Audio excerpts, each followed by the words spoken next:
Selected date. Uh-oh. That's not good. I don't like that. Oh, it's not doing the local recording. You That's then. Weird.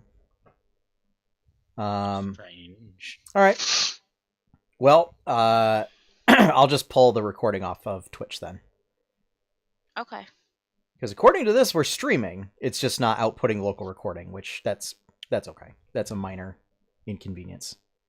As long as there's no catastrophic failure, but if there's catastrophic failure, it's going to be like that on the local recording anyway. This sounds like catastrophic failure. No. We've had catastrophic failure. Such as having to re-record your whole side of the audio. Yes. Yeah. Yeah, and That that's was not the first time that catastrophic. happened. That was catastrophic failure. So yeah. So I'll just wait for the notice from the Twitch dashboard just to confirm. And if I get the confirmation, then we should be good to go. But I mean, I'm not seeing any dropped frames or anything, and it does say live for 1 minute 27 seconds. So yeah. And the streaming button has switched over to stop streaming instead of start streaming. So yeah, it's literally just the local recording function. Something happened to it. There is an update for OBS, so that may be partially for that I opted to postpone it so that it's not. There we go. So yeah, we're live. So woohoo! Whatever. So I'm gonna post that. And then beepity beep, beepity boo, tagging people. Boop. All right. So there we go. Yay! Posted to Facebook. Now I'm gonna plug my phone in. There. It has begun. It has. Hi, Heather. Heather's in the chat. Oh, Yay! Hey, Ann.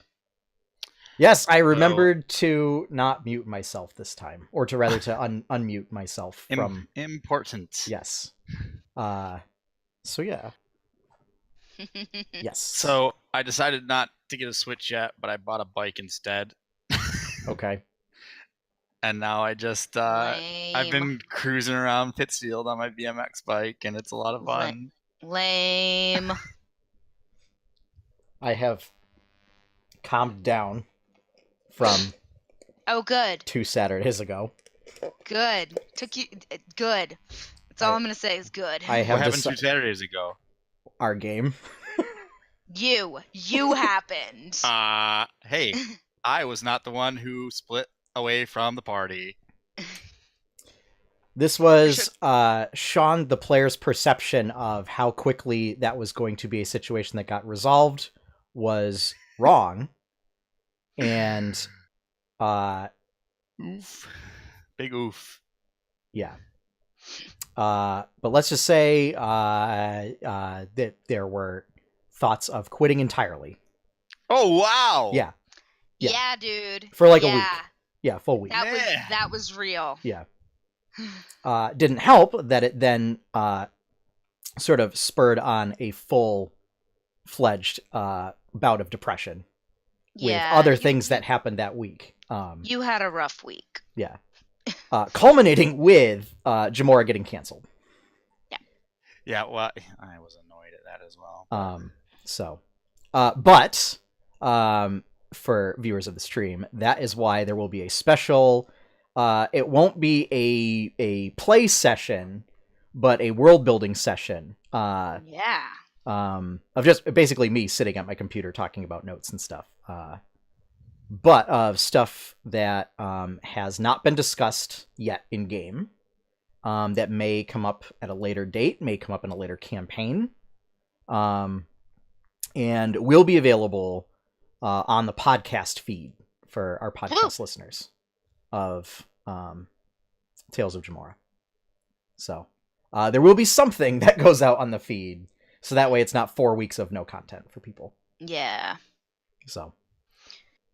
Yeah, it's tough when family emergencies arise, and honestly, I'm not sure how well I would have been playing because I was still a bit sick. So, yeah, sickness stinks. I was ready. I was ready to go. Yeah. Considering I had a whole bunch of stuff written up. And well, you still have it written up. I do. You know. And at least there's that. I have a solution since you won't be there for the next session, Courtney. Yes. And because Tuck won't be there either. I do have essentially a plan for. We're going to go off on our own. That's why we had this whole discussion of whether or not we were actually playing on the 19th or whether additional or alternate plans needed to be figured out. Yeah. But we managed to find an alternate person to be our rep for that night. I thought you were going to say I thought you were going to say alternate person to be in the game. No. Yeah, I thought so too. I thought special guest? Guest character. No. Well, because my idea was that if this were to happen is that I would have had time to prepare for it and essentially set up a one-shot to do an online one-shot with a bunch of folks who are not necessarily local. So way... seeing if, Joey was available or something. I was thinking more of, friends from college that live across the country. So that way then, too. They would have to play online anyways. It would just be very low commitment, maybe a 2-hour one-shot session. Get a little more variety in folks on the stream. Just a quick one-shot. 20-minute adventure, in and out. Too short. Too short. Rick and Morty reference. No. I know how you feel. I do not watch that show. I am awake for all of Adult Swim, and I do not watch that show. It's the best thing on there. I change it to Animal Planet because Steve Irwin was a blessing to this world, and I'm still not over it. Rip, too soon. Mm-hmm. Yep. And watch and seeing Baby Bindi on some episodes is just yeah, that gets weird. Love it. Basically, his son is basically him, which is pretty awesome. Yeah, and it's hilarious because I actually just saw a video on Facebook of Bindi when she was little talking about the Australia Zoo and saying, "This is my zoo. It's my zoo." And I'm like, "Yes, Bindi, it is your zoo now. It is absolutely your zoo." Yeah. Love Bindi. Love her dearly. I am getting a little bit of echo when Courtney talks. When I talk? It's better now. It's probably... Oh, okay. Yeah. Yeah, so I think it might have been Josh's mic. Oh, okay. Could be. These are open... Oh, there we go. Open back headset, so it might be it. Okay, yeah, it's much better now. Okay. All right. Do we want to get started? Yes. Sure. Oh, now I'm getting an echo when I talk. Or I was... Yeah, I'm still getting an echo when I talk. Try now? Okay. Much better. Here we go. Okay, here we go. Let's do... There. That should be better. Okay. That's why I always use push to talk. This is the only time I don't use push to talk is this. Yeah. All right. So, let's get the show live, shall we? Yeah. Do it. So, do it, Anakin. 5, 4, 3, 2, 1. Coming up on episode 137, RPG Kickstarters galore, Nintendo Switch releases, upcoming movie trailers, and much, much more on the 8-Bit Adventures podcast.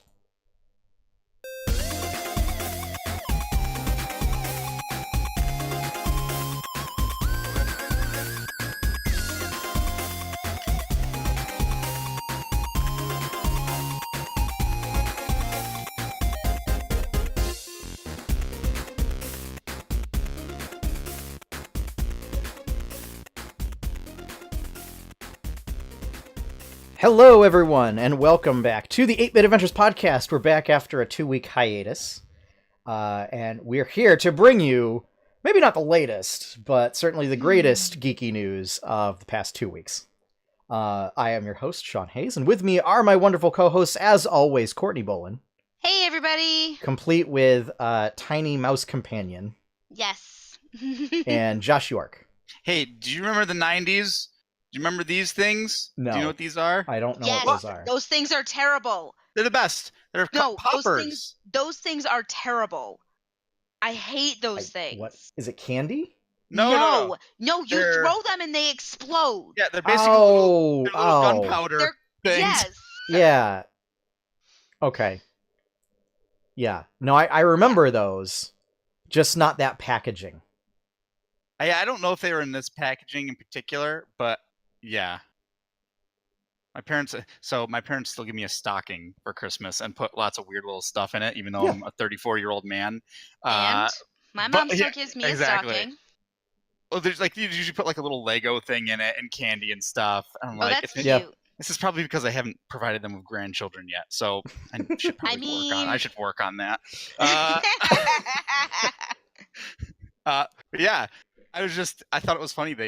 I used to get these all the time as a kid from the general store in Cheshire, because Cheshire had a general store. Yeah.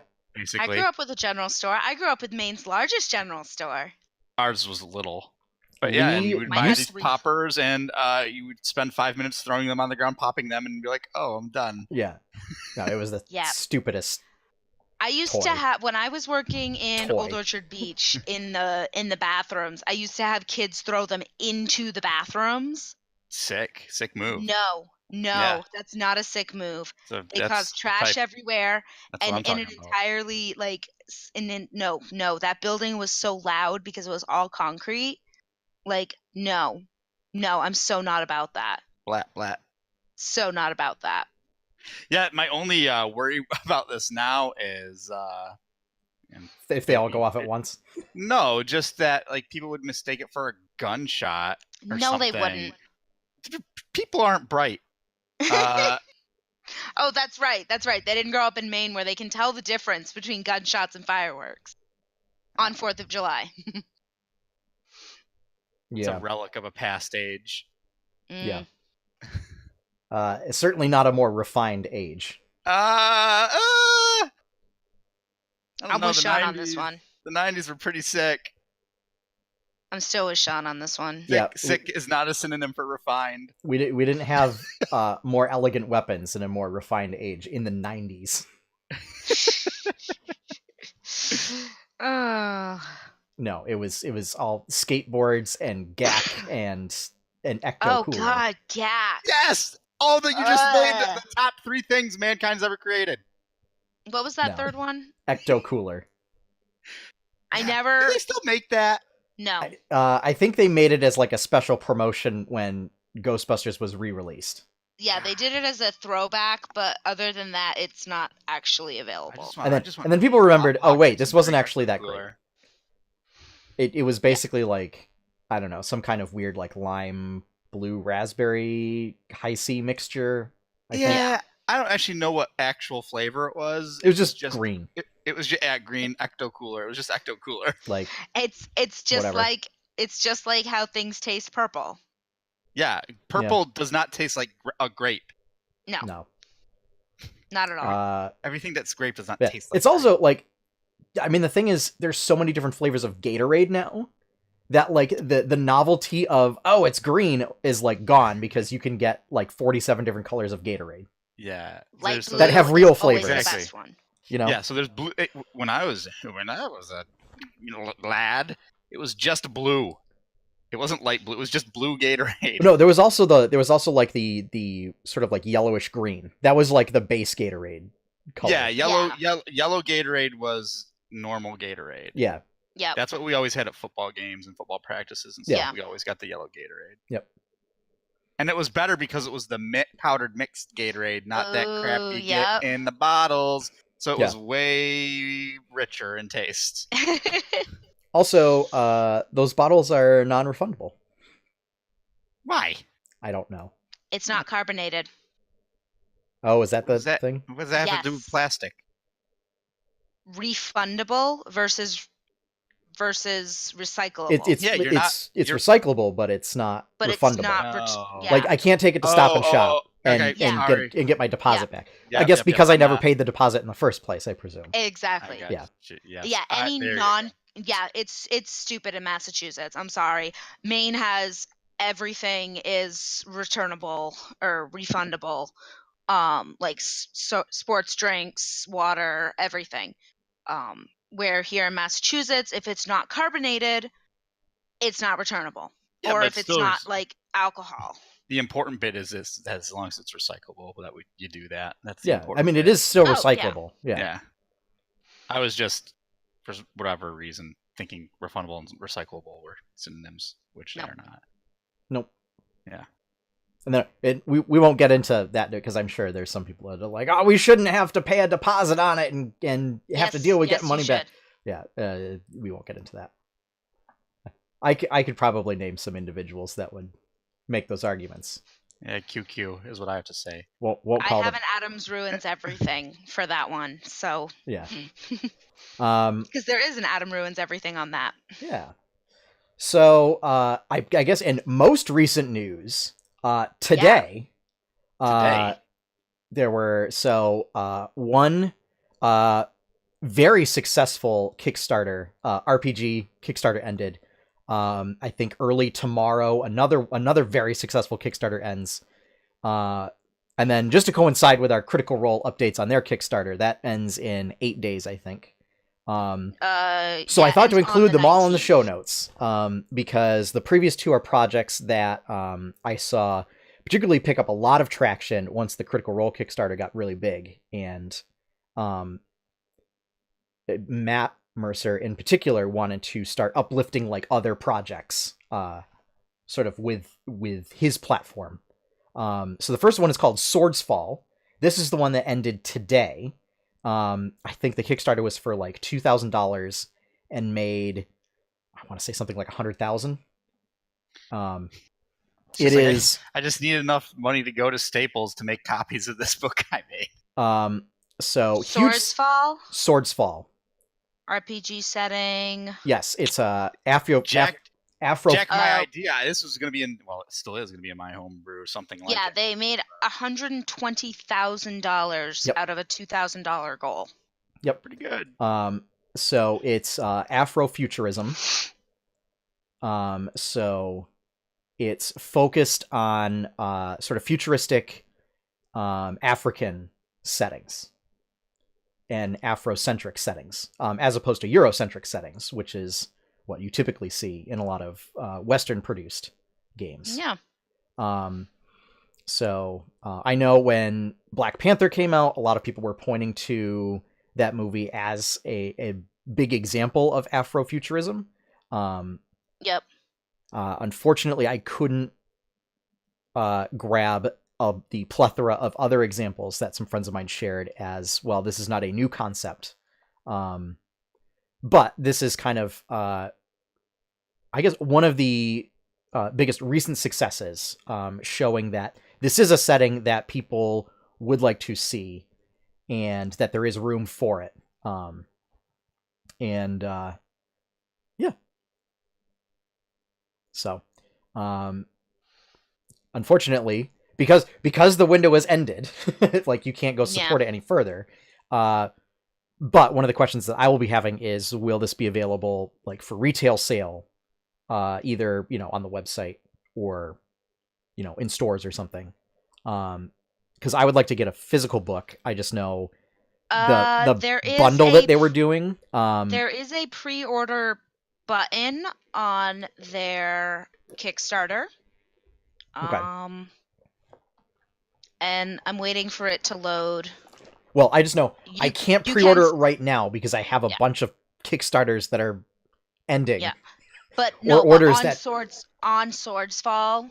Yes. On their website, you can still pre-order.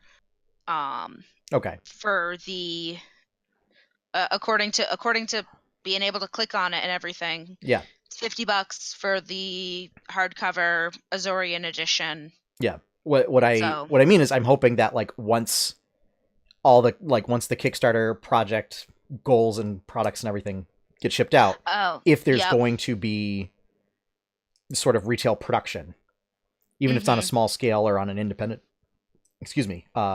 publisher scale. So that way, because I would like to pick it up, but I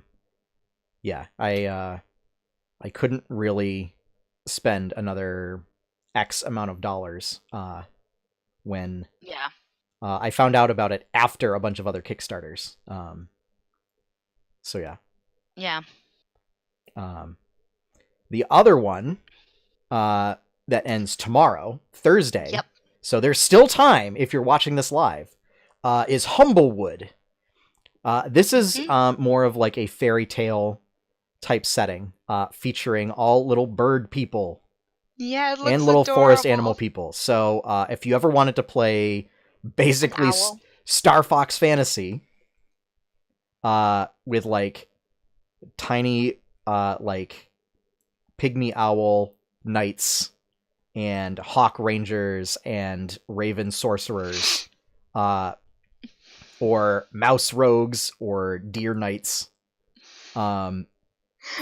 Wait, does this mean that I could Redwall? Are you doing a Redwall? I know thing? that's what I was thinking. It's very similar to Redwall. Yeah. Yeah, that's what I was thinking. So Humblewood is the name of the setting. Errant dog. Yeah.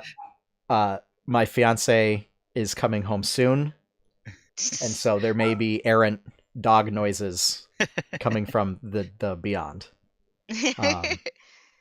Wow, it's this Humblewood thing like went way over. Yes. Like I'm literally watching it right now. And especially those numbers are going to climb because it's the sort of the final hours. Yeah, and you get an email once you've done it. But that's at 873,000 of a $20,000 goal. Yep. Yeah, that's wow. Yep. Wow. So yeah, and I'd actually, when I saw the project, I thought it looked familiar, and I've been seeing the artwork for like a while now. And it was when I got shared on Twitter, I saw the artwork and I saw that it was for an actual game, and then went, oh, well, I'll check this out. I can't remember if it was Matt Mercer or Holly Conrad that shared it. Since they're both bird people. You can play a fox or a hedgehog. Yes. You can play a fox or a hedgehog. This is too adorable for my dark and twisted. Oh, I love it.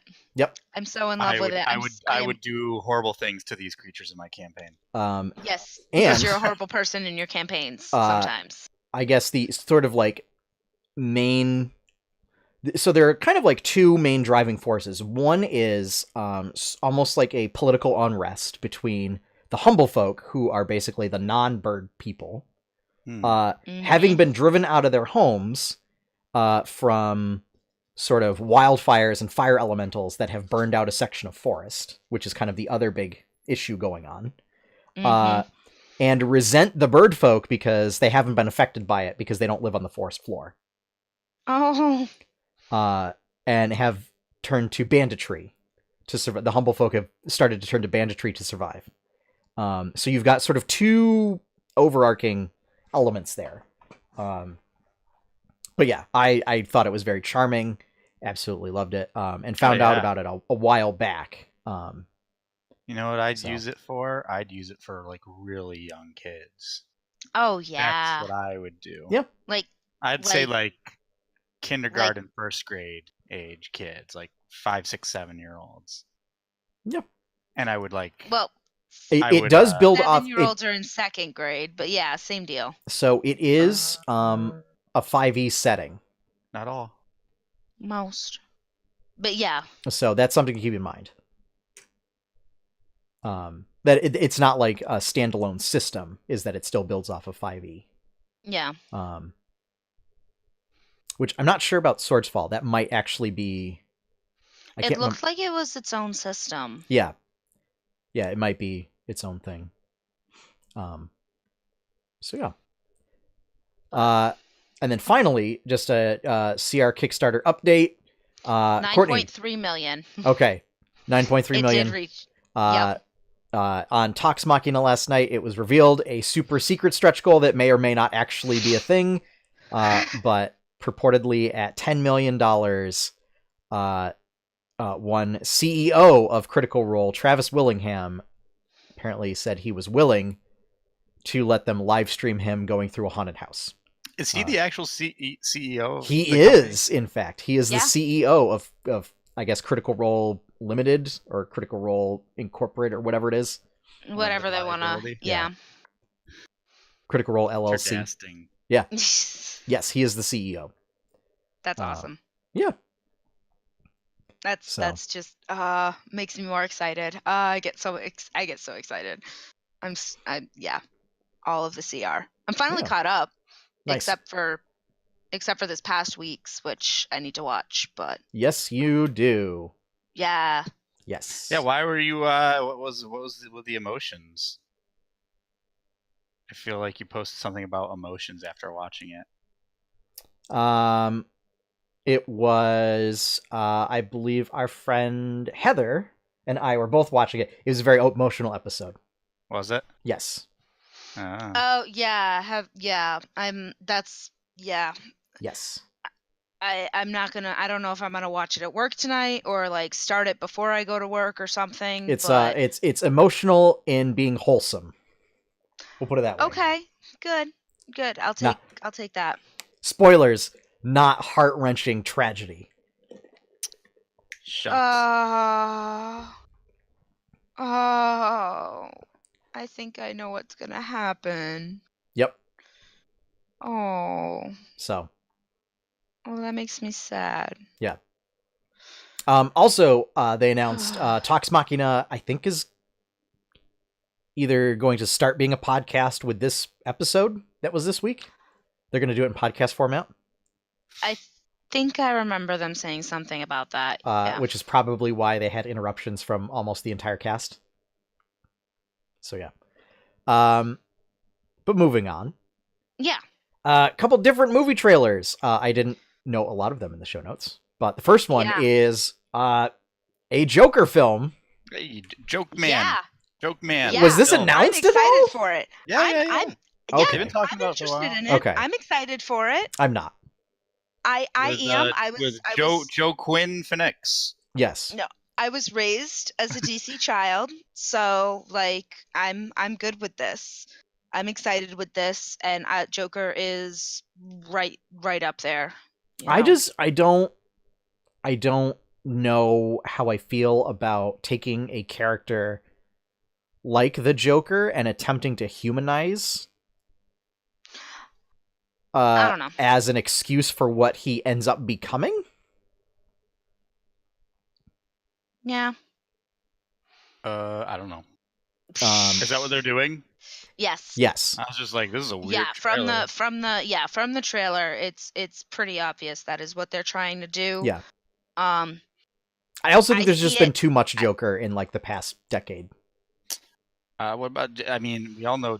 I mean, obviously Jared Leto was the best Joker. No, I don't discuss him as Joker. He was. You can't deny I do not. it. I would rate Persona's Joker above Jared Leto's Joker. Oh shoot! And it's not even the same type of character. Yeah. I rate Joker in One Piece as higher than all those Jokers. Sure. No, take back your blaspheming mouth. Jack Nicholson for the win. No, he stinks. Not in the past decade, Courtney. Okay, in the past decade. Yeah. Yes. I mean, we might as well say another great thing about the 90s. Mm-hmm. Was actual gangster Joker. Yeah. With a weird Prince song on the soundtrack. All Prince songs are weird, and therefore they're all great. Yeah. But it was a weird choice for that movie's soundtrack. Let's put it that way.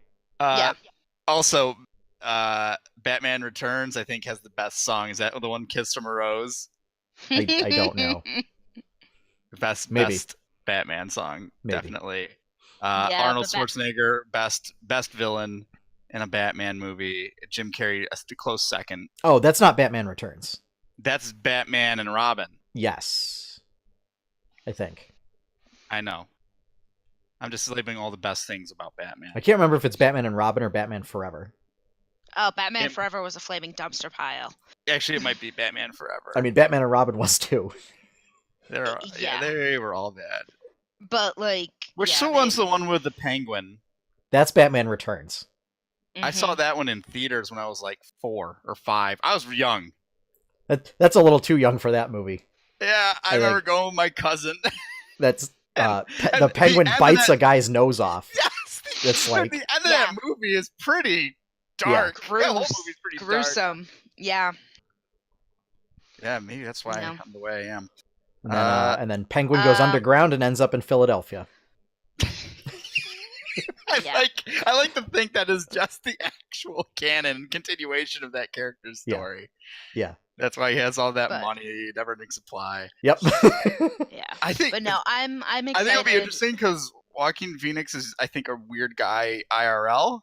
So I don't think it's that much of a stretch for him to be a weird Joker man. Yep. So great. Yeah. On the other hand, another movie that's going to come out in October of this year that is another long-standing franchise. The Addams Family. Really? A 3D animated film. Right? Yeah. I don't know about the voice cast that they have picked out. I'm willing to so it's Sorry about the squeaks. That was Ferris. I accidentally hit him. I'm trying to think of his name. He plays Ferris. I'm pretty sure he plays Poe. Oscar Isaac. Yes. Is Gomez. Yeah. And Charlize Theron plays Morticia. Charlize Theron can do anything. She can do no wrong. I'm trying to I didn't recognize any of the other names, to be honest, but I'll let's see. I'll pull it up just to see. Just to make sure that I don't forget anybody. I think Addams Family 2019. Yes. Comes out in Halloween, so appropriate. I mean, yeah. I think the animation style that they have picked out works really well. They've got just the character designs. Like they have Morticia's like just very tall and spindly, and Gomez is like kind of like round and stocky, but like not quite in like a Pugsley way. Oh my gosh, Chloe Grace Moretz is going to be playing Wednesday. Who is that? She was in all sorts of Finn Wolfhard though is going to be playing Pugsley from how did I miss his name? I don't know. Okay. This is what the internet tells me though. Yeah. Nick Kroll is going to be playing Uncle Fester. Bette Midler is going to be playing Grandmama. My apologies. I don't know how I missed that name either. I was watching the trailer and the names. I was trying to look at the names or whatever, and it was just. Apparently, I missed the ones that I would have recognized. So yeah. Oh, Bette Midler should be great. Yeah. She was especially as Grandmama. That's great. Yeah. I want to see her in more witchy roles. Of course. Chloe though was in the newest Carrie. She was Carrie in the 2013 version. She was also Hit Girl in Kick-Ass. Okay. I haven't seen that. Okay. It's on my Netflix queue, but I still got to get through Star Trek Voyager, so. She was also Greta. She was in that new movie Greta about that old lady who like befriends this young girl who is played by Chloe, and like this woman like obsesses over her or something weird like that. Oh, I think I've seen previews for that. Yeah. Yeah, so that's like the big things. She was also the little girl in Hugo, if you remember that movie around 2011 it came out. Never saw it. It's a cute little movie. But yeah, she's been in a lot and she's getting bigger and I like it because she's absolutely adorable. Cool. Yeah, so that should be really good though. Let's see. Yeah, I think they definitely I mean what they had in the trailer, I think, matched the personalities, at least, that they that you traditionally think of for the characters. And I guess one little nice touch that they did was, I guess Wednesday's pigtails end in nooses. And yeah, so in the trailer, it's a particularly miserable day, and so I guess they have some sort of like Whomping Willow like tree out front that picks Pugsley up and throws him through like the 3rd story window, and she thanks the tree. The tree has a name, and I can't remember what the name was. But yeah, I don't recall if I saw Cousin It in the trailer, or if it was like a brief group shot or something. Let me see what the internet has to say, because I didn't see him just now either. Yeah.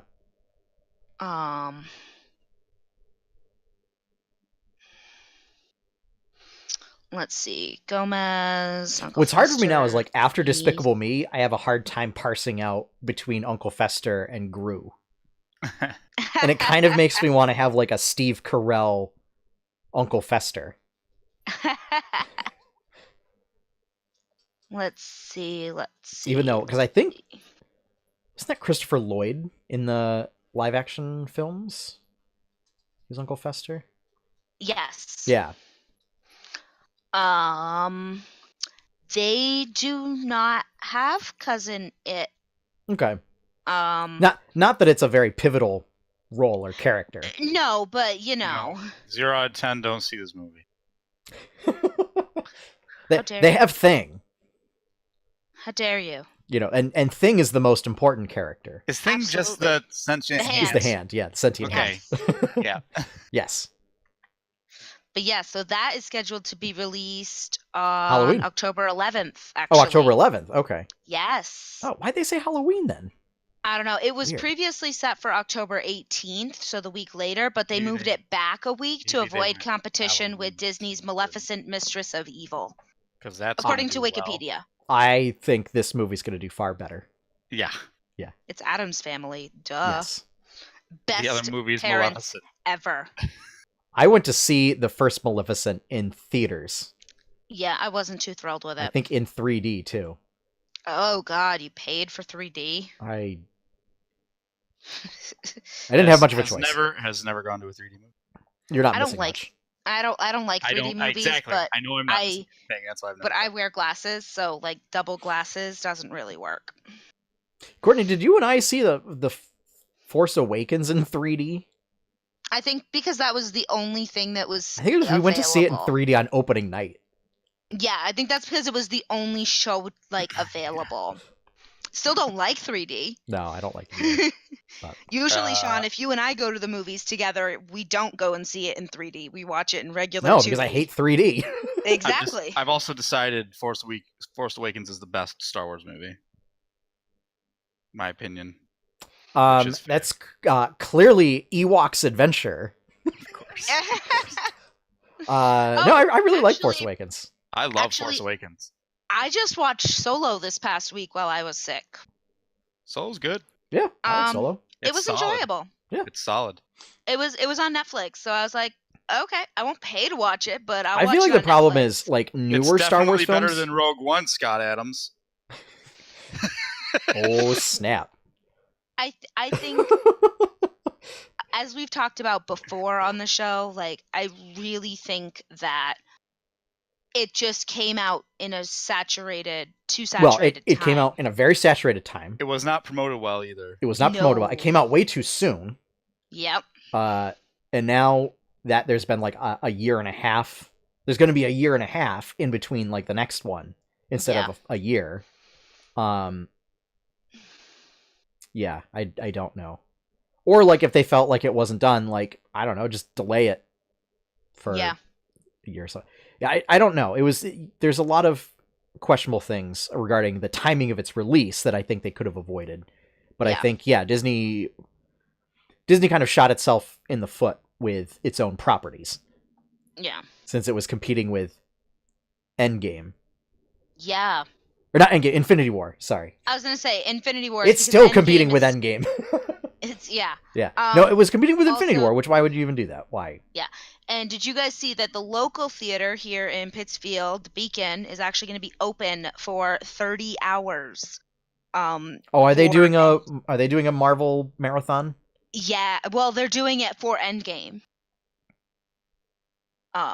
Wait. So I've seen other theaters doing the full like showing in chronological order. Mm-hmm. Every Marvel movie that's part of the MCU. Yeah. Are they doing that, or are they just going to be open for 30 hours showing Endgame? To my knowledge, they're going to be open for 30 hours playing Endgames. Okay. Playing Endgame. Oh. Yeah. Yeah. Because I don't think we have any place around it. Because I think it might be like Alamo Draft House or something that's doing it. So obviously we don't have any. Oh, Alamos are great though. Yeah. So yeah. But yeah. Joker, Addams Family. I've also been seeing Godzilla King of Monsters ads on YouTube. I have no idea. Like, obviously, I know monsters show up, and I feel like it takes place after the last Godzilla movie, which was years ago. It feels like probably, and it might have only been like last year or something. I don't know. No, it was a few years. Okay. Yeah, but it's definitely in that style. It's like very dark. Reminds me of like the palette choices a lot of the DC cinematic universe.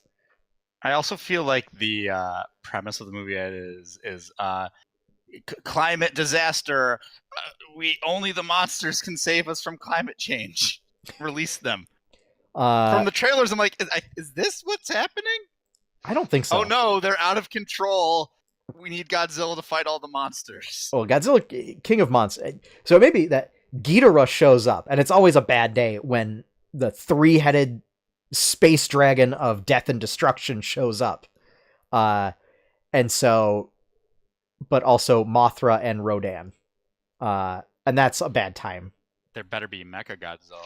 There's not going to be Mechagodzilla because Mechagodzilla was created to defeat Godzilla. No, so just to clarify, yes, on the Beacon you heard it here first. Mechagodzilla's in the movie. No, just to confirm on that, at the Beacon Cinema in Pittsfield, it is just going to be 30 hours of Avengers Endgame. So I think I'm gonna go see it at 7:30 a.m. when it launches. No, maybe I'll go see it on Friday, April 26th. I'll see if Regal has tickets. And if not, I'll see it on. And if not, I'll go to the Beacon. Oh no! Actually, no. I can still get tickets for the Beacon. It starts starts playing at 6:10 p.m. on the 25th and goes until 11:40 p.m. on the 26th. Do y'all think Thanos is going to come out on top? No. No. Why not? Because it's a movie series. Maybe it'll be a twist. What a twist. No. But yeah, it's at 7:00. I'll probably go see it at 7 p.m. actually before work on Thursday the 25th. No, this is Avengers, not Unbreakable. Yeah. Oh God, it's over 3 hours long. Yeah. It's a lot of hours. That's fine. 3 hours and 12 minutes runtime. Yo, I watched all the Lord of the Rings movies. No. Yeah, I'm just saying for like a single sitting in a movie theater. Yeah. 3 hours of superheroes punching each other. I mean, I'm gonna watch it. So apparently there is an app. I can't remember what the name of the app is, but I found it on Twitter. That tells you when the slow or like low or quiet parts of the movie are, to let you know when those times are, so that you can take a pee break. I think it might just be called like pee break or something like that. Run pee. Maybe. Is what it's called. App that gives you the best times to run and pee during a movie. Yep. Wow. I think that's subjective. How do they know? Maybe they're picking the actual interesting bits where there's actual exposition and good character development. Well, probably, but hey, that's the choice you make. Yeah. I don't know. the current theory was there's going to be a lot of those moments in Endgame. There's probably going to be a lot of very slow, quiet moments of people staring out windows and being looking very at sad. Piles of dust and being really sad. I did actually watch Ant-Man and the Wasp finally. Oh That's yeah, on, last I week, gotta watch that because that's on Netflix too. Yeah. I don't think it was good as Ant-Man. But overall it was pretty enjoyable. I think like one or two characters were just a little too goofy. Like they were uncharacteristically goofy for that film, which is saying something. Yeah. Like they felt more like a Deadpool caricature than there's like an FBI agent, and it feels like the characterization would be out of like a kids afternoon TV show on Nickelodeon or Disney than it would be in like a Marvel film. Whereas like nobody else in the movie was like that, so it was very jarring. So otherwise, great. nice. Yeah. And then has nice tie-in to Infinity War. So be sure to watch them stingers at the end. Hey, what's this meme I keep seeing of Ant-Man going up Thanos' butt? Because if Ant-Man goes up anywhere, I think he should go in his ear, personally. But if Ant-Man goes in and then he un-ants and he just blows him up. Or kills himself. I'm more partial. I don't know how it works. That's the thing, is a lot of people just assume that he would that his body wouldn't break, that he would break Thanos' body, and it's like no, not necessarily. Sometimes that doesn't work that way. Sometimes you just get a very ultra dense pile of Ant-Man goo. Yes. Yeah. But no, it's the internet being the internet and being dumb. So that's what that meme is. Good job, internet. I think just like we need the physics side of like Reddit or Tumblr to just be like, no, could this actually happen? Tumblr still exists anymore after the Great Purge? It does somehow, a little bit. Yeah, I mean, you know, I still like all the stuff that I post on 8bitadventures.com Tumblr up there. is an empty husk of its former self without its NSFW content. Yeah.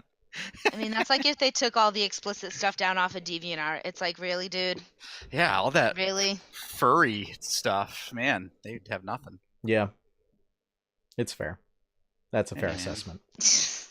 Y'all like what you like. Have at it. Yeah. So, Borderlands 3.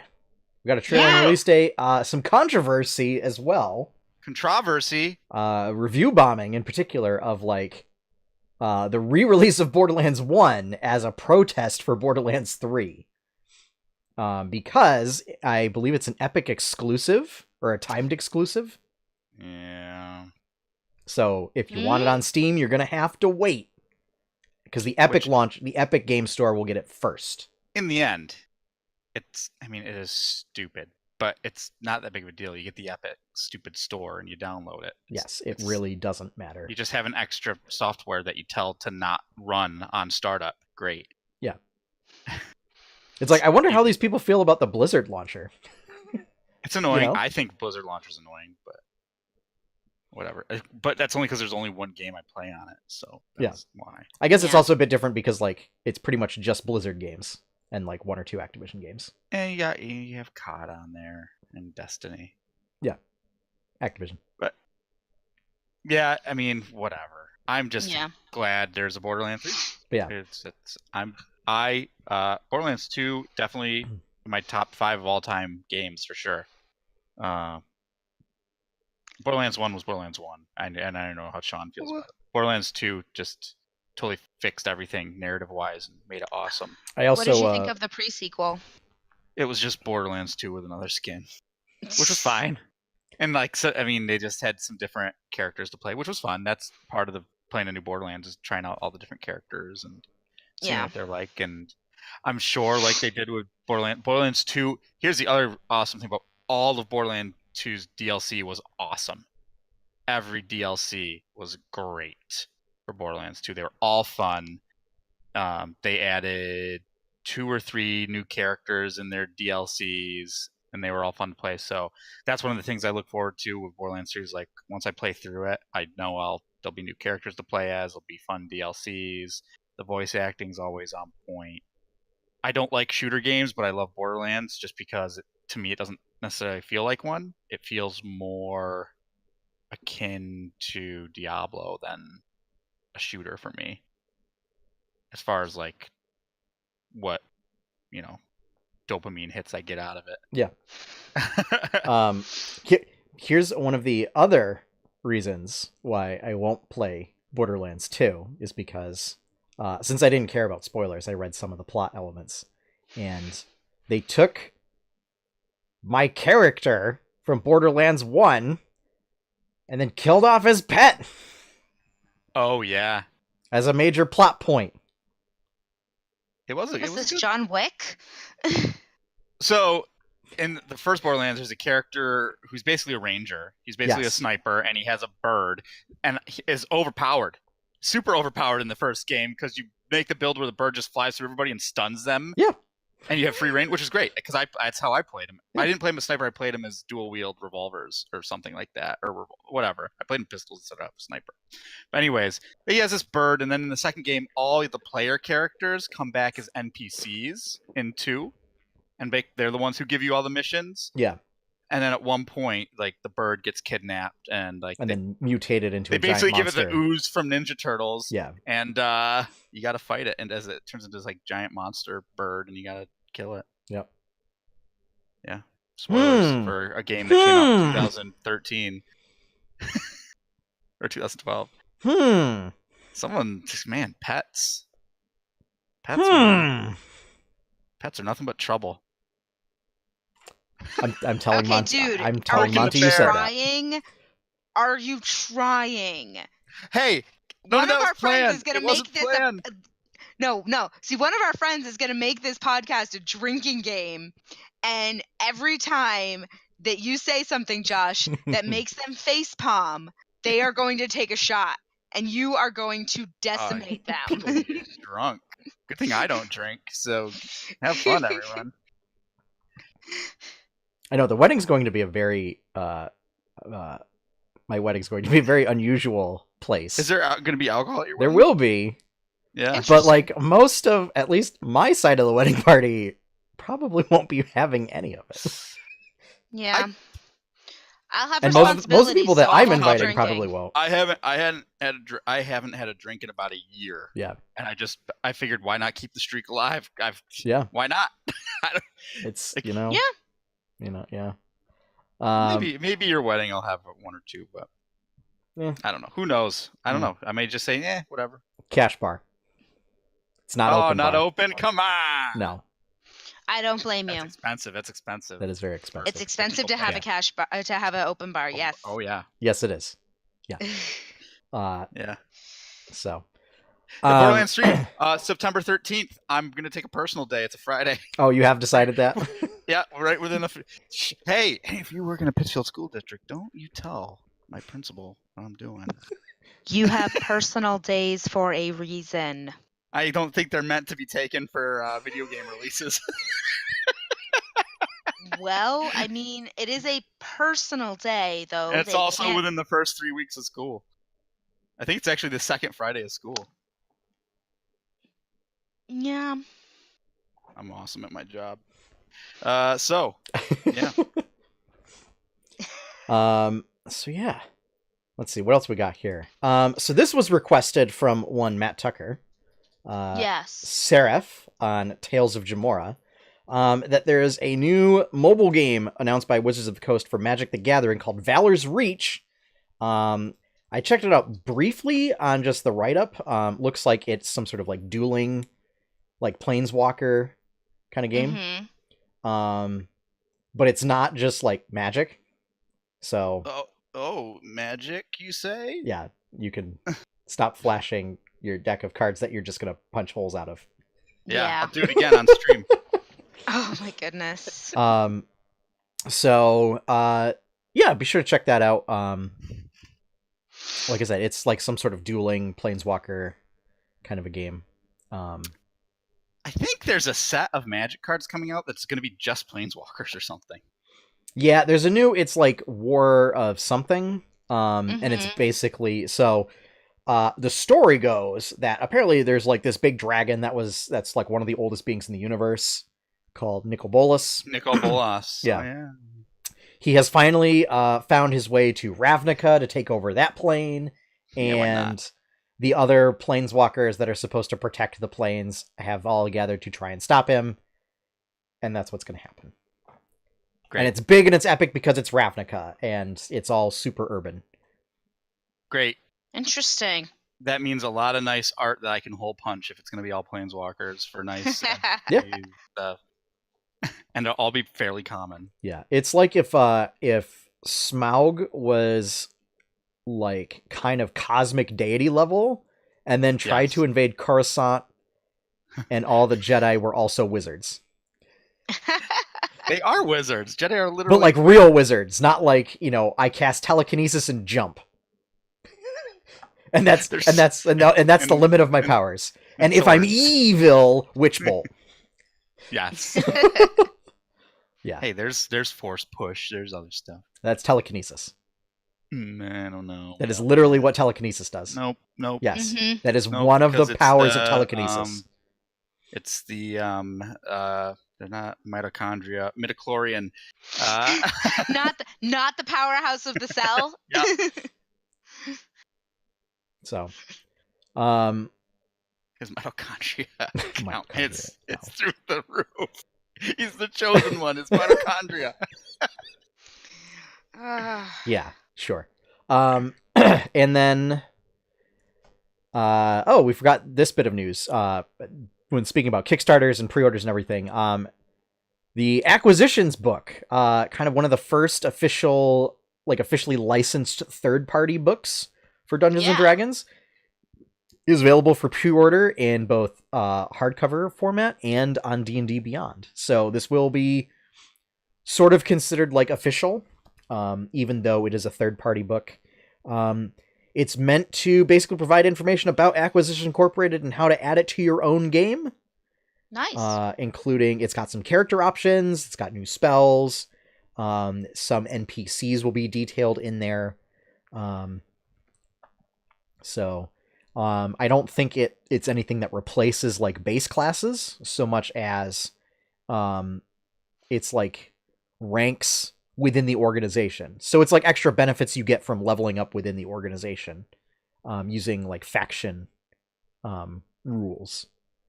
Yeah. But some of them are like if you're the Documancer, you get to do various like contract related stuff.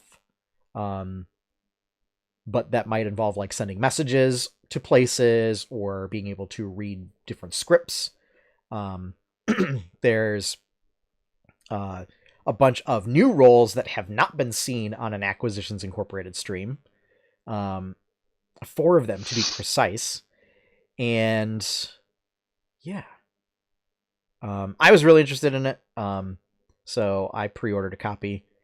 And although won't really be applicable for Tales of Jemmora without, you know, certain individuals taking an interest in our little stream and having PCs show up to then establish a precedent that this organization has made a foothold in Jemmora. We'll say it that way, which is to say, you know, Pat Rothfuss, you know, if you ever want to play with us, you know, we got a spot open. All right. Only if you finish the 3rd book. Don't listen to him. Don't listen to him. I haven't started the 2nd book yet. You've got time. You've got plenty of time. It's all right because I'm in the middle of this series right now, so you have time. Yeah, I actually haven't started the 2nd book yet. I don't want to. I want to hold it off. Wise Man's Fear. There's also a novella that you might like. Yeah. Slow Regard or Silent Things. Yeah. It's a nice little story. I'm trying to hold it off for like when I actually get a vacation so that I don't just like spend 3 days just doing nothing but reading it. Which is what happened the last time. Slow Regard or Silent Things. Is Ari in the 1st book? I don't remember. I'd have to go back and check. It's like the girl who lives in the sewers, or like in the Yes. Yeah, that Yes. that Kvothe visits from time to time. Yes. So Slow Guard of Silent Things is just about her. Okay. And like what she does all day. Okay. And it's actually like somewhat. It reminds me of Senua's Sacrifice, Hellblade. It's all about mental health, 100%. Like it's Ari's issues with OCD. Mm-hmm. And like she literally thinks she's dying if things aren't put in the exact right places, and she doesn't follow routine. It's awesome. Not that it's an awesome thing. It's just the way it's written. It was like an eye opener for me to just read something like that, to see it in that perspective. It was great. Nice. And it's really short. So, and then finally, Yoshi's Crafted World and Final Fantasy VII out on Nintendo Switch. Final Fantasy VII, the greatest game of all time. Yeah. I don't know if it holds up very well. Not even my favorite Final Fantasy. Anyways. Yeah. Although I have found apparently none of the Final Fantasies on Switch hold up very well, due to the version that Switch got. What do you mean? In that Switch apparently got an inferior version of the port for 9. Oh. And will be getting an inferior port for 10 as well, and 10-2. Not just given the same version that's on Steam. I think there's like slight difference and it's a lot of like performance issues. Yeah. So it wasn't just me being crazy about this. No, it actually was. So yeah. All right. But yeah. I don't know if I'm going to pick up Yoshi. Like, I love Yoshi. But, yeah, I don't know about the Yoshi games.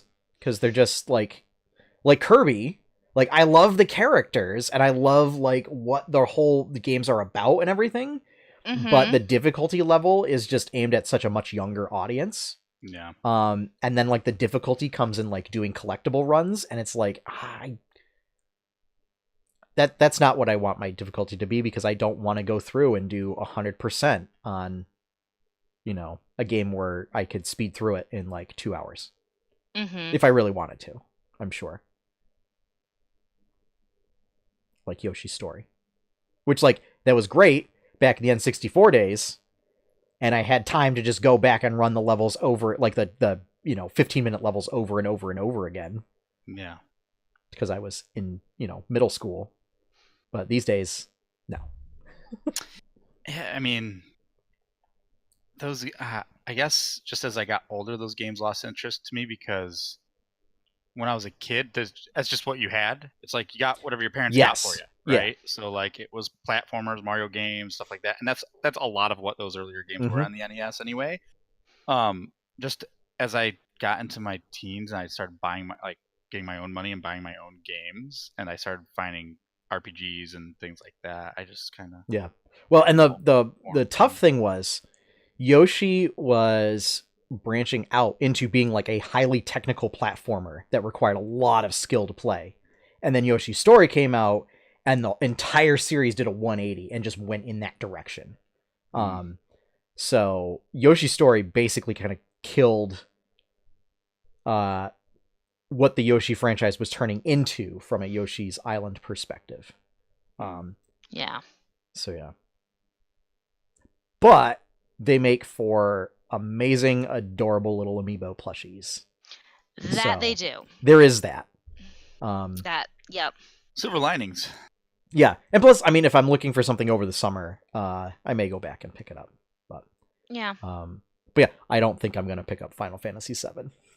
No, I'm waiting on too remake. It's too much of a time sink, and I really don't know if I'd be able to get past the kind of really ugly character models at this point. Yeah, it looks awful. And given my feelings on 9 and like some of the, like the UI issues and everything, yeah, I don't know if that treatment would also be present for 7. I'm just waiting for remake for 7. That's all. Yeah. Well, and plus, yeah, there's that too. So like, it'll be a few years, a few 15 years, whatever. Yeah, but I mean, like, It's still essentially like a re-release to some, like it's still like in its essence the same game. What is the like 7 remake kind of a thing? Well, I don't know. There's a lot of talk that they're going to change a lot. But and at that point, like, is it a 7 remake or is it just a new game that has the same characters in it? I mean, for me, it doesn't matter. Because I guess it really makes it more of a philosophical question. It'll be new enough for me either way, right? Just to play in a totally, 4 generations of consoles worth of graphics updates. And from the abyss comes Doggo. We're also starting to drop frames. I don't know why. Huh. Okay. I blame Monty. Yeah. So the dog sounds. When does 10 come out on Switcheroo? 16th. Okay. So next week. Next Tuesday. Are you getting that, Courtney? It's already pre-ordered and waiting for me. Good job. Oh, yeah. Titus. I pre-ordered pretty much as soon as I found out it was coming out. Yeah. So yes, I am absolutely getting it. I think Titus is more annoying than Zidane. I think Titus can be a little bit whiny as well. I hate my dad. That's Titus all game. Legit though. Legit. That is absolutely. My dad. My dad didn't like me. I hate my dad. My dad's a jerk, man. My dad's literally a giant monster trying to destroy the world. I hate it. Oh. So I've never played 10. Oh, so sorry, spoilers. I probably won't, but so it was just me thinking that like, okay. So, but I was thinking that like he's just, I don't know, like a regular dad or something, and he's just being a teenager or whatever. And it's like, listen, you're a JRPG male protagonist character. The fact that you have a dad is miles ahead of like most of them. He does. But if he's a giant monster kind of a thing, that puts the kibosh on that then. Technically, yes. You also fight your dad at the end of the game. Yeah. So I mean, there is that. I mean, you fight your dad multiple times. Yeah. Multiple times. You literally fight your dad, the second to last boss. Spoilers for Final Fantasy X, a game that came out in 2001. Yeah. So, all right. I give 10 a lot of crap, but I actually really like that game. It's a really good game. It was my introduction to Final Fantasy, actually.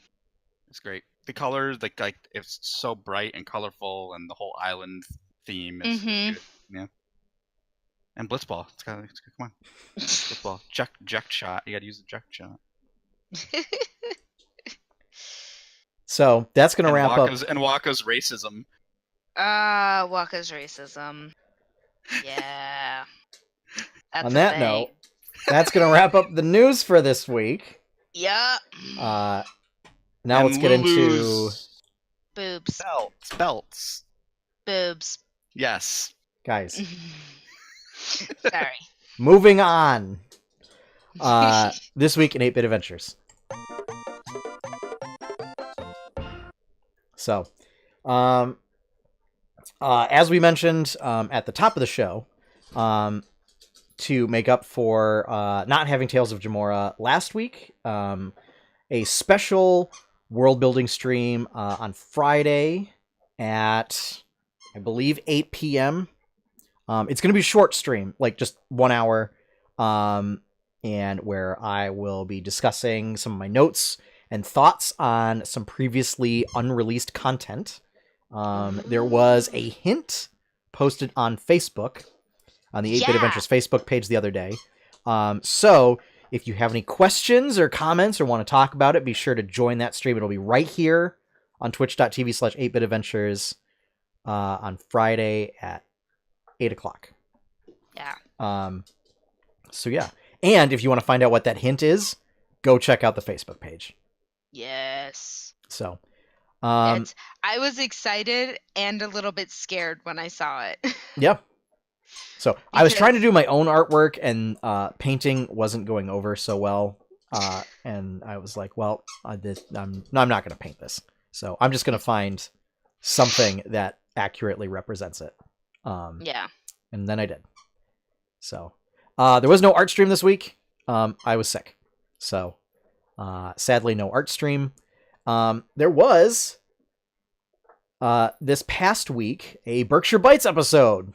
Yeah. Where Megan and I talked about Hot Harrys. Yeah. Hot Heralds. Yes. Yeah. And in particular, at least from our amateur perspective, the differences between tacos, burritos, enchiladas, fajitas, and chimichangas. And chimichangas. Yeah. Quite fascinating, actually. It seems like that the only real difference between burritos and enchiladas is you put sauce on an enchilada. Yep. And fajitas are. I think you're saying that wrong. No. You're not pronouncing the J right. No. No. Sure. You are thinking of Dragon Ball. Which is also what happens if you only put peppers in a fajita. You get a Vegeta. Yeah. Ah. So, yeah, that is currently on the podcast feed, so go check that out. I kept riding by there on my bike the other day. I was like, I should go. Yeah, you should. The burrito of the month is a Korean barbecue burrito. Oh, rad. Yeah. Hey, best side note, best Mexican food I ever had was in Korea. FYI. That's weird. Yeah. Interesting.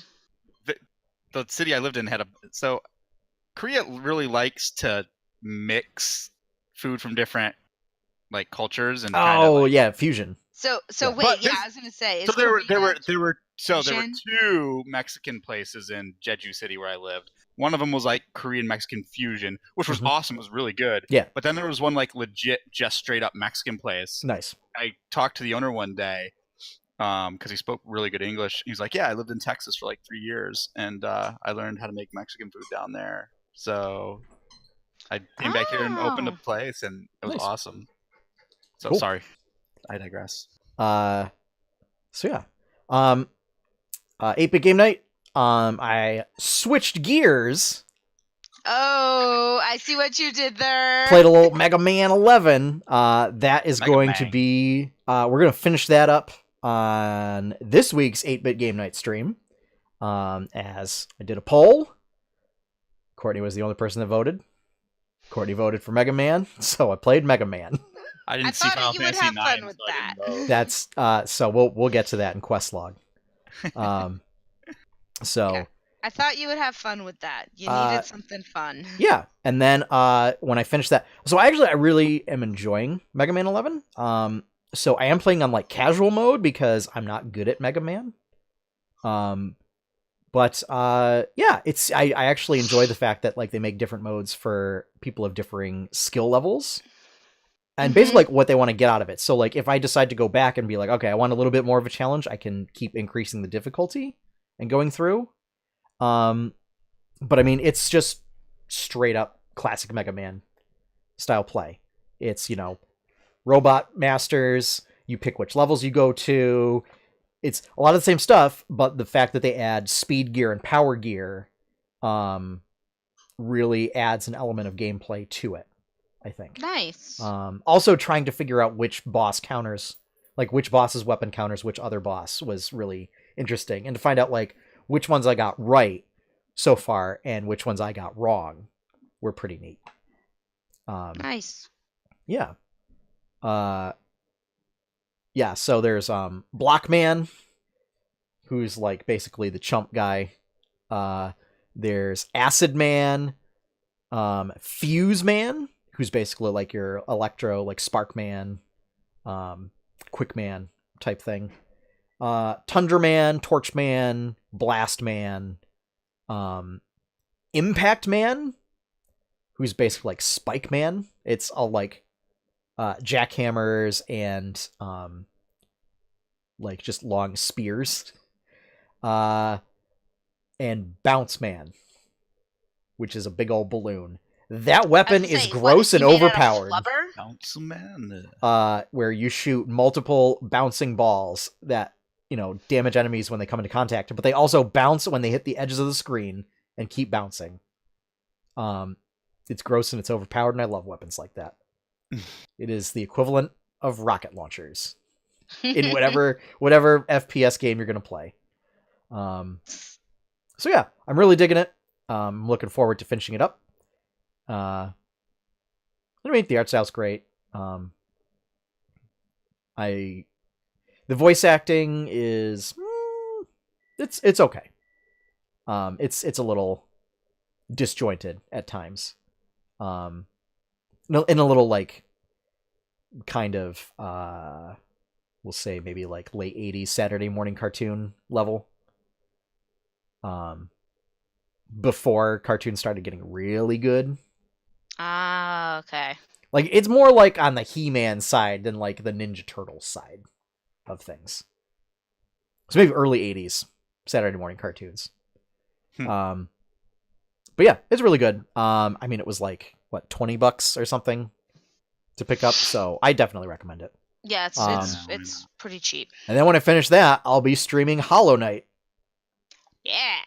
Because that game's tough and beautiful. It's so beautiful. I can't. It's so painfully beautiful to watch. It's actually really gorgeous. And the music is fantastic. Really ramps up like the exploration aspect of a Metroidvania style game. Mm-hmm. So yeah. And then, as far as the comics, Chapter 2 wrap-up. We're finally done with Chapter 2. Woo! Yeah! So expect Instagram comics for the next couple of months. So that I can actually share them on Instagram. And play around with layout a little bit. So these will probably not make it into a book. Or if they do, it won't be like in a traditional book format kind of a thing. I'm not sure. Because... Fun fact is Instagram style comics don't actually translate really well to a standard comic book style layout. Unless like you limit the number of panels you put on a page and then add other artwork or something. But yeah. So it's just, asking kind of get a goodbye to Chairman Koga, what he's gonna do, and he's just gonna go hide in the woods like a weird old man. He's just gonna be that creeper in the woods. Well, he's not a creeper, but he's gonna be a. But he's gonna be the kindly weird guy in the woods. He'll be like an Obi-Wan Kenobi figure or Yoda. Yeah. So not creepy, just a little weird. Very skilled, and very good at hiding from all sorts of folks that have empires at their disposal. Yeah. So yeah. Yeah. All right. So, without further ado, on to Questlog.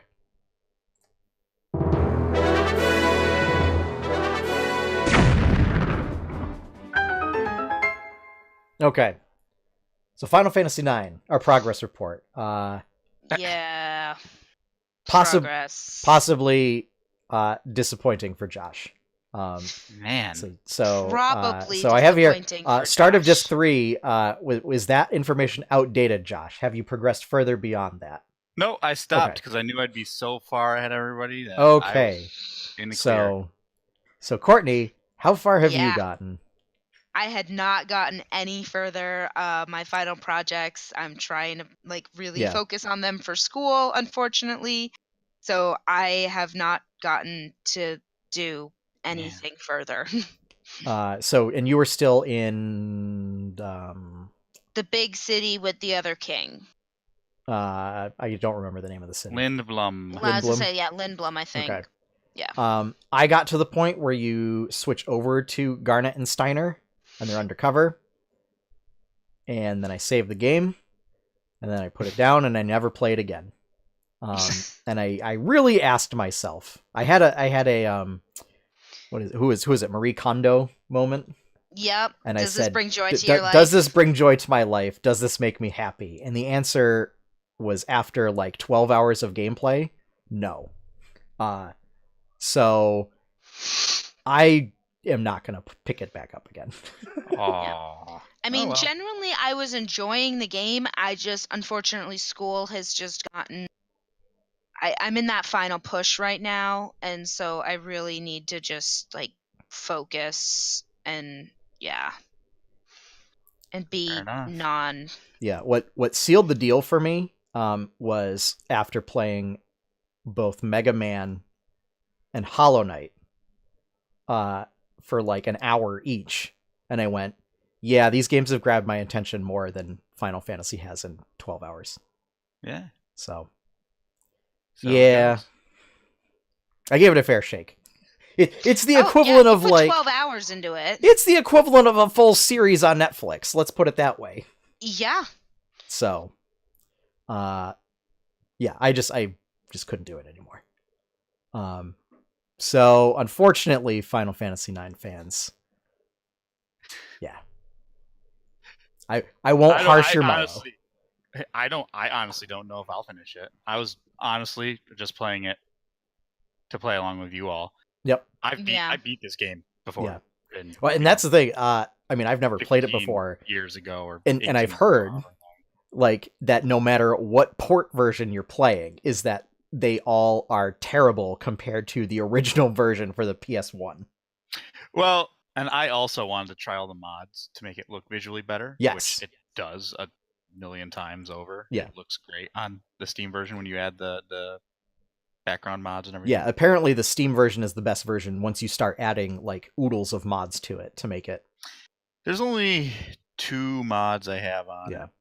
One is the background that upscales all the backgrounds, and another one just does some minor UI stuff, and changes fonts and things like that. Yep. That's it. Quality of life improvements. Yeah. Yeah. So yeah. I mean that's where we're at. And I also wanted to remind myself of some of the story points because there was stuff I want to steal for my homebrew out of it. So bigger picture stuff that you don't find out till the end of the game anyway. Yeah. So with that, I guess how about I spoil it for you since you're never gonna play it? I'll look it up at some point. As I was saying, I don't care about spoilers. I would rather we not spoil it for any of our listeners that might still be trying to play it. 18-year-old game. That's fine. But I mean, if I'm actually inclined, I'll look it up. But yeah, at this point, there's I'm like, I don't know. The last boss of the game doesn't make any sense. Okay. like you beat the main antagonist, and then all of a sudden this other guy just shows up. Yeah. That's not even mentioned at all. It's like I'm here. It was me, Dio. Oh, great. Like, what? Wait, what? Yeah. What does this have to do with anything? Yep. Okay. Yeah. It's so yeah. But yeah, when we so I will say when Courtney is done with her final stuff or whatever and is able to actually be able to have time to put in for this stuff. Because I don't want to put additional commitments on top of Courtney. I appreciate that. It's fine. I appreciate that a lot. You don't have to worry about when I go to grad school. I'll totally put stuff off to play video games instead. I'm not a responsible student at all, so don't sweat it. We will be picking a new game, which we'll be doing for Questlog. Mm-hmm. So, but until then, it might take some kind of a hiatus until we decide. Depends on how long, how much time. We can just. How about this? We just talk about what we've been playing. Yeah. I mean, actually, that was kind of the thought that I had as for what we should put this into. It's gonna be a while. It's gonna be a little under a month, really. Okay, so it's not too long. No, it's not too terribly long. Yeah. It's just a matter of like I've got a little bit before I can have everything done. Yeah. So yeah, it's. You can play Tetris 99. Just a couple more weeks. Just a couple more weeks. Playing that too.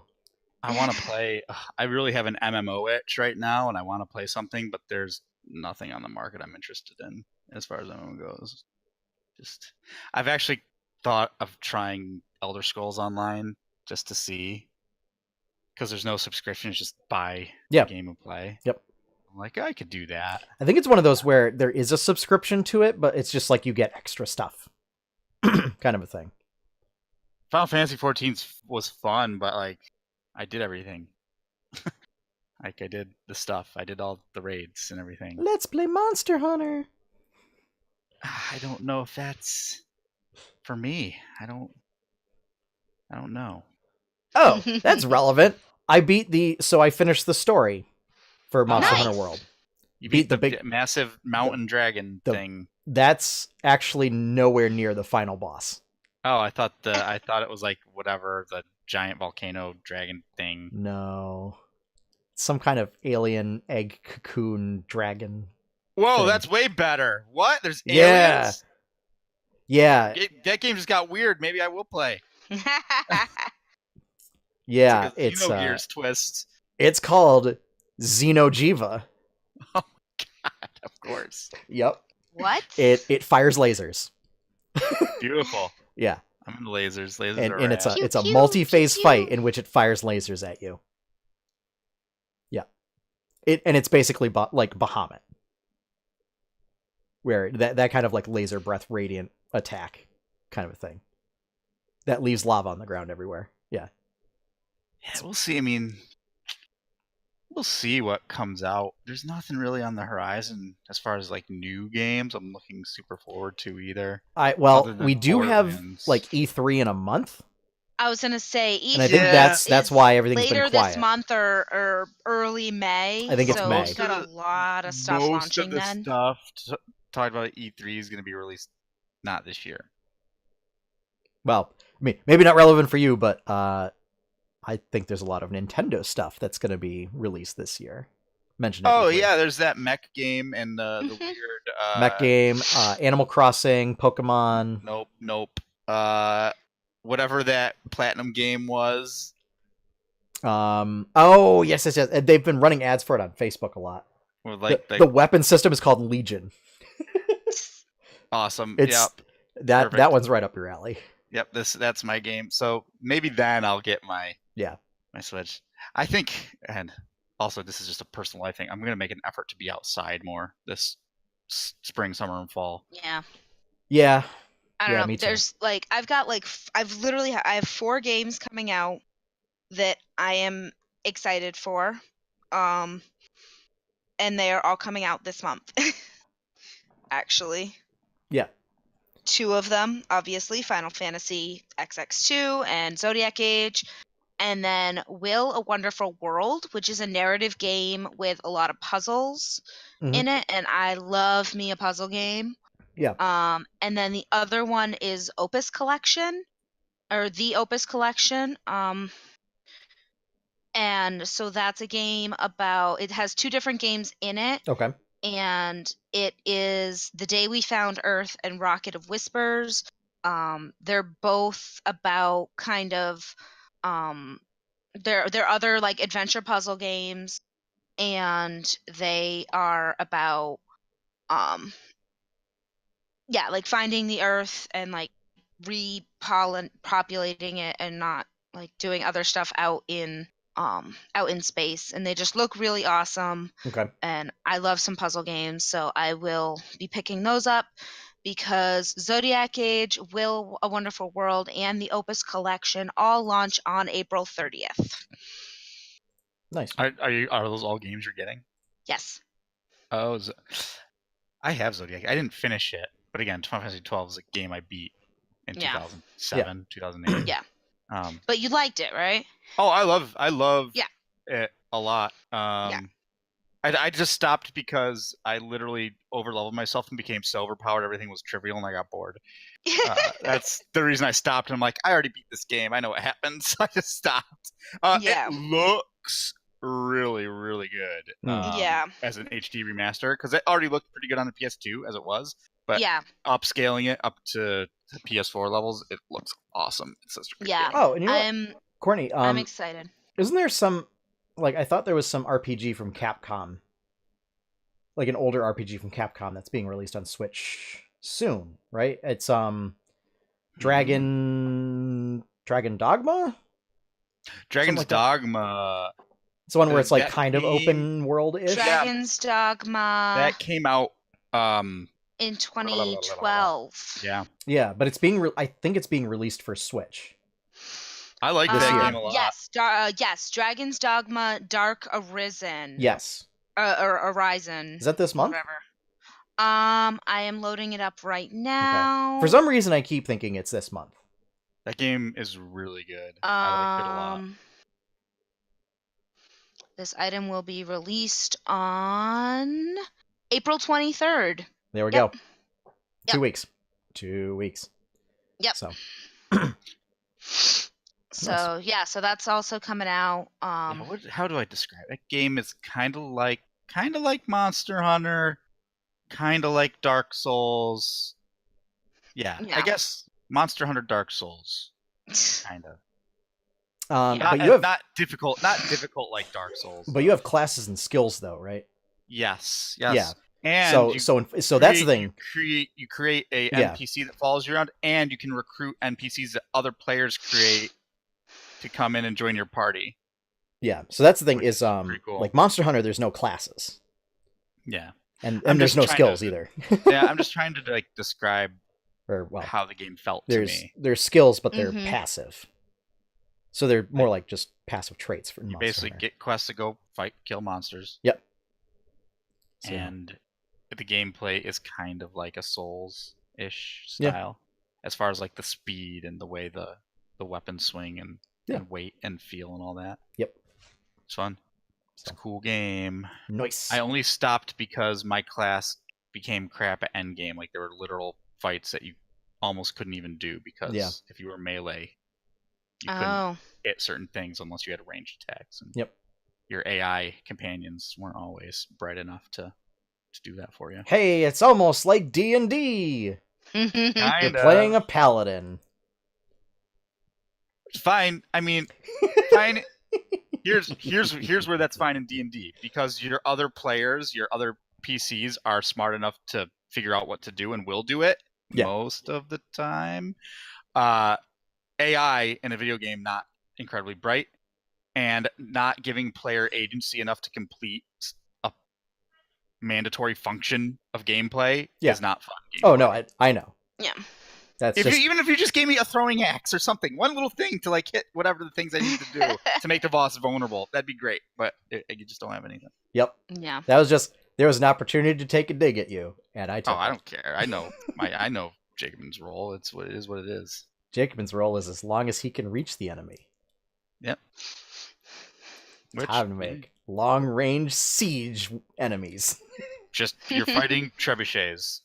That's it. Flying trebuchets for the rest of the campaign. Can we launch Jacobin from a trebuchet? Sure. There's nothing stopping you from doing it. Aside from Jacobin. Besides just finding a trebuchet. None of you is strong enough to put me on the trebuchet, though. Twixen might be. The other 4 people combined probably 4 of us combined, yeah. I mean, Tyrankai could just turn into something that could pick you up and... there you go. There we go. Yep. But Tyrankai wouldn't. We're like best friends.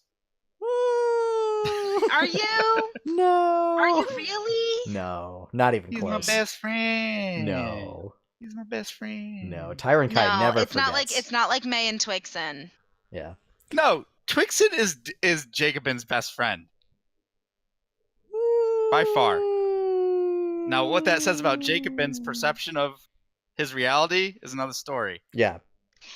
He might be Twixen might be Jacobin's best friend. Yeah. But that does not necessitate. Yeah, no. It means he can't be anyone else's best friend. No, I disagree. I know who Twixen's best friend is.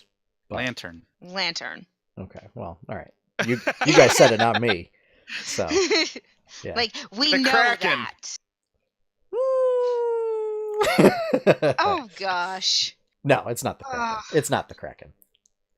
Anyway. But anyway, before we devolve into complete nonsense and silliness, be sure to check out more content from 8-Bit Adventures. You can do that by going to 8-bitadventures.com and checking out all of our podcast streams, videos, comics, artwork, all that cool stuff right there.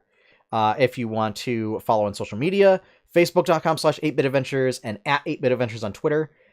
If you want to support us by financial means, you can go to patreon.com/8bitadventures and become a patron. Big shout out and thank you to all of our current patrons. Woo-woo.